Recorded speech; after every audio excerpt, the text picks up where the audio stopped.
It is a chest day today, and I am not alone on this one. Say hello to my sister, Morgan. Morgan, say hi. Hi.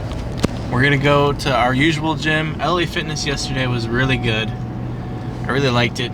We met some cool people. 3 people came up to me yesterday. But we're gonna go to the gym that has no people at all. So we're gonna get some cool angles. I'm feeling like starting off with dumbbells. The last week we were here starting push. We did 225 on incline Smith. And we did 3 reps of that. And after that, oh no, that was two chest days ago. But after that, I felt way stronger. Like I was doing 135 like it was, nothing. So we're gonna go back there. We're gonna do 85s. I'm not gonna go to 90 yet. I'm not gonna try to go to 90. Because as much as, you wanna push it, you gotta give your time, get used to 85. And I remember when I first, went to the gym, I was doing 35s. And I would just, do it every week, and every week. And then I would get to like the top and the end of the reps at like 12, and it would feel real light. So I was like, all right, next time I'm gonna try 40 instead of 35. So I just kept doing that until I got my way up to 70, and then 75, and then 80. And I remember doing 80. I'm like, all right, 2 more sessions, and then I got 85. So maybe 90 will come eventually, but I'm not gonna push it, because pushing it too hard will most likely, result in injury. So we don't want that. We're taking our time. We have all the time in the world. We have 3 years to get up to like 120. That's the max I'm gonna do with weight. And maybe I won't get there, Maybe I just don't have the pushing genetics, but it's not like that really matters because we're bodybuilding, So, that's how I'm feeling. After that, I'm thinking some chest flies, a variation of that, maybe some dumbbell flies. It's up for grabs on those 2. And I think I'm gonna skip out on the pec deck today, as much as I want to do it. I'm gonna try to do some other stuff, and we're gonna get in there like always, and we're gonna kill it. So enough talk. Let's go kill. Oh, I also forgot. We're gonna do shoulders. I'm gonna try to do some military press, and like I said before, when you're doing military press, you can't go past 90 degrees in your arms. If you go down there, you're at risk of hurting your shoulder. So I'm gonna watch out for that. And I also am gonna watch out for how hard I hit shoulders, because like I said, two days ago, or 2 videos ago, I mentioned how I don't really want to hit shoulders as crazy as I am now, because I felt something weird in my shoulder a day after I hit shoulders. So it's been a good couple of recovery days since then. So we're still gonna kill it. We're still gonna go to failure, just not as much weight or movement. I was doing the shoulder rows with 100 pounds, and I was doing them pretty good, but I'd rather be able to do full rotation when I'm 10 years from now. So other than this, let us get in there and let us kill it.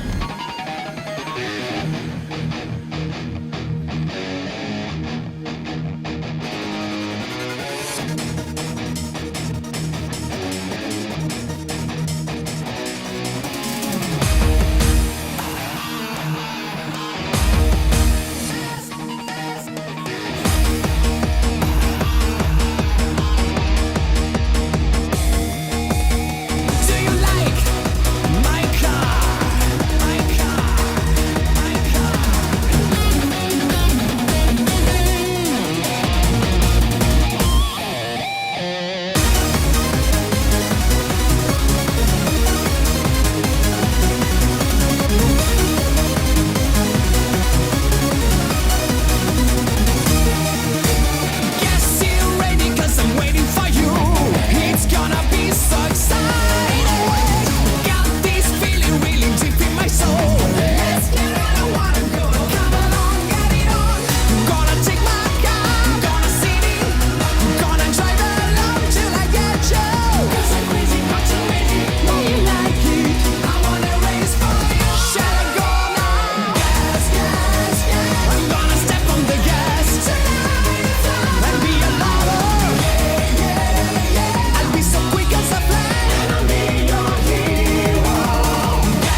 we finished our workout, and I think we did pretty good today.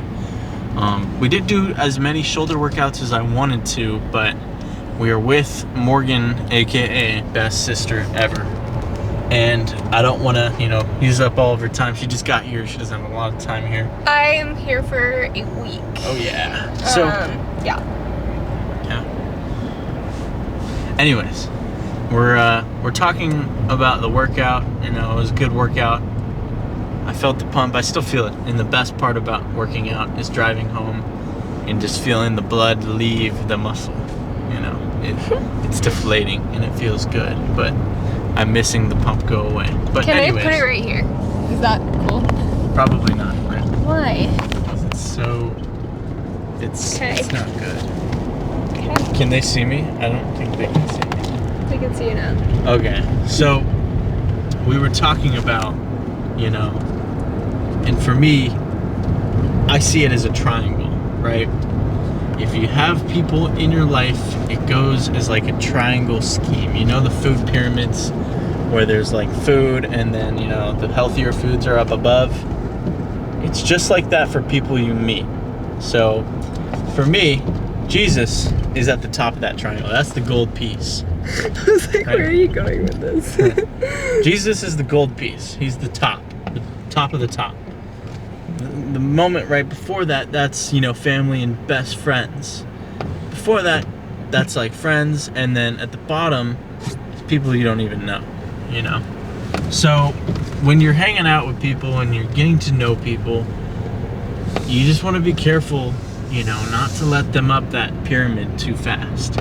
Because people that you put at the top of that pyramid, when something goes wrong, it's gonna be a little bit more devastating to you, and if they're still at that bottom level, it won't affect you as much because, how much do they really mean to you? So it's just a good instance to really know, is this person really at this level in the pyramid along with all these people I've known all my life? Maybe. Just be careful with that. What do you think? Yeah, I mean, I think, if you hit it off so quickly with, a friend or just, someone you meet, sometimes you can mistake that for, this means, they should, go to the top. And, even if I haven't known them for that long, we, clicked so well. And, that means that, I should prioritize them above other people. But sometimes that can be, misleading. And I feel like I've talked to people who, they clicked with someone and they mistook that for, that person being, trustworthy. And sometimes that can be just misleading. Yeah, and some people will switch up on you. That's... I've talked about the instance before on this channel. The whole breakup thing. You don't want someone who, love bombs you, and then when they're kind of tired of it, just kind of drop it all. Because especially when you're done dating all these high school relationships and you moved on from that immature kind of date to have fun with it. I remember there's this kid, I'm like, why do you date so many girls? He's like, I date for fun. Why would you date for fun? What's the fun in dating? You date to marry people, right? So how you are as a relationship is how you'll be when you're married. And if it's all good and then all of a sudden they switch up on you, it's gonna happen when you're married. That's literally it's almost like a vision of what the marriage is gonna look like. So you just want to be careful, with people. And once you've moved on from that high school relationship, you're ready for something serious, you take it super seriously, And you want to focus on godly things in a relationship, things that really matter. And, that's that. I also think you shouldn't, look for it. No. In a like if you're out there looking for like, okay, who's gonna be my like person, you know, then you're just in a rush. And I feel like the best things that come into your life are usually very natural and like you're not expecting it, you know. And just focus on like your own growth rather than, you know, trying to find someone who's gonna, you know, fix you or meet your needs. Make sure that you feel well-rounded before getting into anything, because that person's not gonna fix you, you know. They're not gonna, you know, complete you. They're just gonna be your best friend, you know. Yes. And another experience that I... Sorry, I'm gonna film you because I'm not. We're sorry about the camera angles. I was like, I kept looking over and it's just like... my hand's like fading away. My hand's not strong but, enough. We're good. We're good now. And that's what matters, because I'm going to drop some knowledge, all right? When you're... I remember I asked advice from a bunch of different people, like at work and stuff. Mostly at work, and they would all tell me the same thing. You know, you are a baby. Wait, that's what people said at work? Yeah. They're just saying you're being a baby? Not being a baby. You're a baby.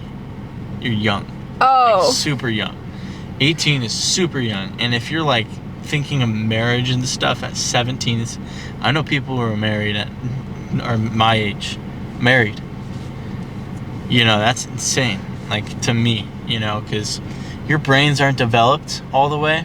You know, you're not who you're gonna be.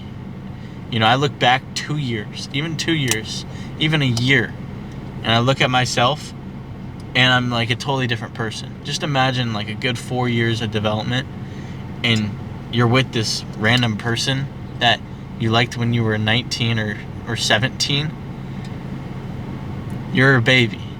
Not a crybaby, but you're still young at like 21. You know, all these people, you know, getting married super early, it may not be the best thing, and that's why you should let it find you, not in like a way that, you know, it's good to date, you know, at a young age, because you'll experience it and you'll kind of know what you like, kind of. But at the same time, you see all these relationships that are like, these people are like opposites. They don't like the same thing at all. Like, they literally are like the worst like ship match. And it's just like the funniest thing, because like they don't share anything in common, but they're like the best couple I've seen, you know. So then again, it's totally random. So as much as I output this information, it's up to you to follow it. And I'm not saying don't date anyone at 17. You know, if it happens, it naturally found you.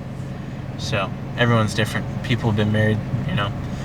Some people will be like, oh, my mom and dad have been married since they were 16, and look at them now. That's good. You know, and that's an instance. There's instances everywhere, but those are really rare instances, like really rare. And most of the time, a lot of people now, you know, their parents are getting divorced. And, you know, that's really sad as a kid. And I'm happy I never had to, you know, grow up with that. But enough talk. We've been yapping this whole time. I literally gone in a loop, and now we're just like on the side of the road. But don't show the road. Oh, sorry. Don't look at that, guys. I promise you, we are not in Florida. You just told them, so. Yeah. But enough yap. It is reading time, and we are going to be reading through John 8:21 through 30. Here's a summary of it in case you did not read already. In the passage, Jesus speaks to the Pharisees, warning them that unbelief in him as the Messiah, the I Am, will result in spiritual death. He points to his divine identity and his coming crucifixion as the revelation of who he truly is. Doctrinal points. We'll go real fast today. Number 1, there is no second chance for salvation, meaning Once a person dies, their opportunity to accept Christ is over. Salvation must happen in this life. And the supporting verse of this is Hebrews 9:27. It is appointed for man to die once, and after that comes judgment. Think of a rich man and in Lazarus. Rich man begged for a second chance after death, but it was too late. His eternity was sealed. Point number 2. There is no second way of salvation. Jesus is the only way to be saved. No other religion, moral code, or personal goodness can substitute belief in Him. The supporting verse, John 14, verse 6. I am the way, the truth, and the life.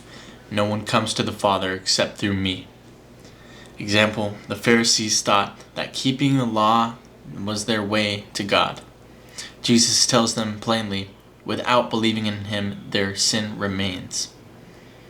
Practical application. Don't miss your window of opportunity. Salvation and obedience to God's call must not be delayed. Life is uncertain and hearts can harden over time. An example of this one is Pharaoh hardened his heart repeatedly in Exodus. Every time he resisted, his chance to turn grew smaller. Don't wait until it's too late to believe or act on what God shows you. Point number 2, practical application. Don't unload everything at once on the unbeliever.